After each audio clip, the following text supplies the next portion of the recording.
Hello everyone, welcome to my channel. तो आज हम इस वीडियो में पढ़ेंगे विविधता और भेदभाव के बारे में। विविधता एक्चुअली क्या होती है, यह डिपेंड करती है हमारे रहने सहने, हमारी भाषाओं पर, हमारे धर्म पर, हम किस तरह के त्यौहार मनाते हैं। तो ये सारी चीज़ें हमें एक दूसरे से विविध करती हैं। दूसरी चीज़, संसार में 8 मुख्य धर्म हैं और उन 8 मुख्य धर्म के जो अनुयायी हैं या फॉलोअर्स हैं वो इंडिया में भी हैं। तो भारत में जो है उन्हीं 8 धर्म के फॉलोअर्स भी आपको मिलेंगे, या कह सकते हैं कि मानने वाले जो हैं वो इंडिया में भी हैं। यहाँ 1600 से ज़्यादा भाषाएं बोली जाती हैं। इंडिया में एक्चुअल में 1600 से ज़्यादा भाषाएं हैं। तो आप खुद ही देख सकते हैं कि लैंग्वेज बेसिस पर हमारा जो इंडिया है या धर्म के बेसिस पर हमारा जो इंडिया है वो कितना एक दूसरे से डाइवर्स है, विविध है, भिन्न है। यहाँ 100 से भी ज़्यादा तरह के क्या होते हैं, डांस होते हैं। तो ये एक्चुअल में हमें क्या दिखा रही है, विविधता दिखा रही है भारत में। तो चलिए आगे देखते हैं। रूढ़िबद्ध धारणाएं ये क्या होती हैं, जब हम किसी के बारे में कोई पक्की धारणा या कोई विचार अपने मन में बिठा लेते हैं। कई बार हम किसी खास देश को या धर्म को क्या करते हैं, एक कंजूस, अपराधी या कोई भी चीज़ हम मान के बैठ जाते हैं कि हाँ ये चीज़ ऐसी ही होगी और उस धर्म के लोग या उस देश के लोग ऐसे ही होंगे। हर देश में क्या होता है, कंजूस होते हैं, अपराधी होते हैं, टेररिस्ट मिलेंगे आपको। तो ये कहना कि सिर्फ उसी धर्म में वो चीज़ें होती हैं तो ये गलत है। इस प्रकार की धारणाएं क्या करती हैं, हमें किसी भी व्यक्ति के अच्छे गुण या किसी देश के, कम्युनिटी के अच्छी जो क्वालिटीज़ होती हैं उनको नज़रअंदाज कर देते हैं हम लोग इस बेसिस पे, या हम कह सकते हैं कि हम वो चीज़ नहीं देख पाते उनकी। तो चलिए देखते हैं समानता एवं भेदभाव। भेदभाव क्या होता है, जब कोई पर्सन हमसे कम है किसी चीज़ में, फॉर एग्ज़ाम्पल खाना पीना अच्छा नहीं खा रहा है या हमारे जैसा नहीं है, कपड़े हमारे जैसे अच्छे नहीं पहन रहा है, या पैसों में कमी है उसकी, या इनकम सोर्सेज अच्छे नहीं हैं, तो इस तरह से हम दूसरों को अपने आप से थोड़ा सा अलग करते हैं और उनके साथ भेदभाव करना शुरू करते हैं। अब क्या होता है, कुछ लोगों के साथ विविधता के आधार पर भी भेदभाव होता है। तो चलिए आगे देखते हैं। भेदभाव का सामना करने पर क्या होता है, कुछ लोग अपने सर्वाइवल के लिए डिफरेंट काम करते हैं। हम में से ही कुछ ऐसे लोग हैं जो कुछ छोटे काम करते हैं।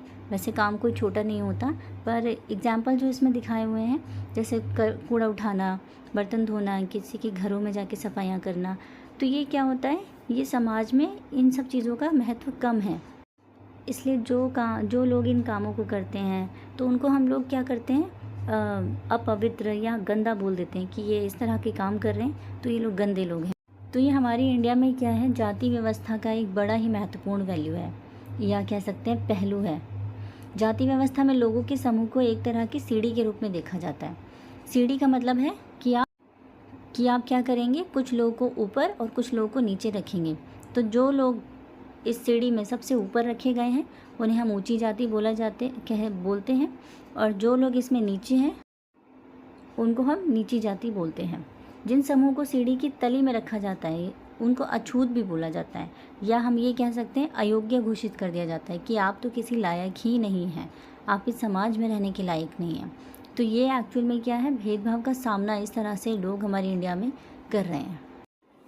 आगे देखिए, भीमराव अंबेडकर, जो सभी जानते हैं कि संविधान के पिता हैं या दलितों के बहुत बड़े नेता के रूप में निकल कर आए हैं ये, और एक्चुअली ये खुद भी एक महार जाति या कह सकते हैं लोएस्ट कास्ट से बिलोंग करते थे।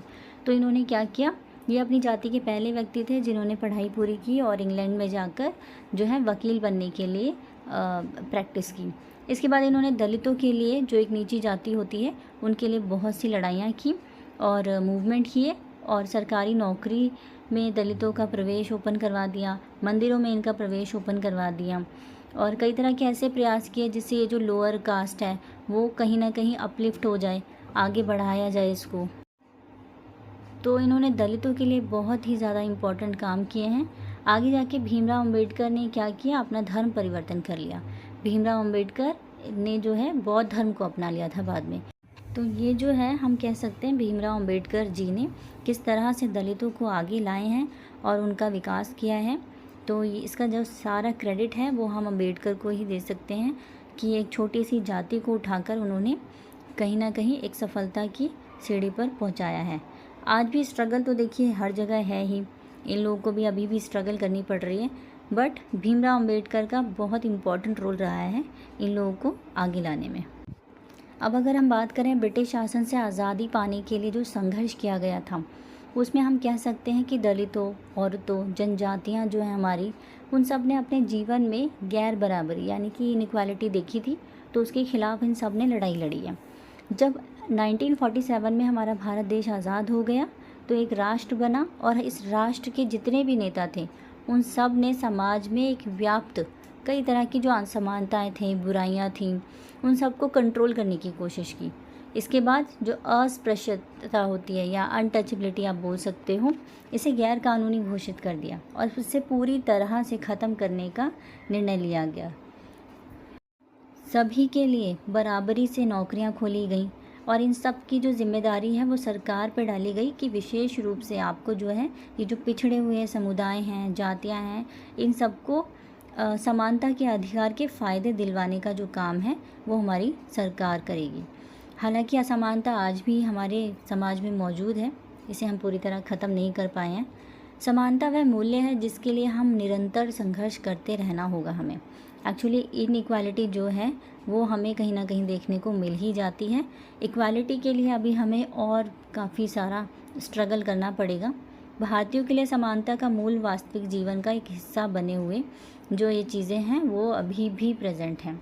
तो हम कह सकते हैं कि ये जो भेदभाव है वो कहीं ना कहीं आज भी हमारी लाइफ में है। हम ना चाहते हुए भी लोगों के साथ भेदभाव कर देते हैं, जो कि हमें नहीं करना चाहिए। हम ये कह सकते हैं कि बहुत सी चीज़ें हैं जो काफ़ी सुधर चुकी हैं, धीरे धीरे इम्प्रूवमेंट हो रहा है, विकास हो रहा है और लोगों को जो है अपने राइट्स भी मिल रहे हैं। अगर ये वीडियो आपको अच्छी लगी हो तो प्लीज़ लाइक एंड सब्सक्राइब ज़रूर करिएगा। Thank you for watching.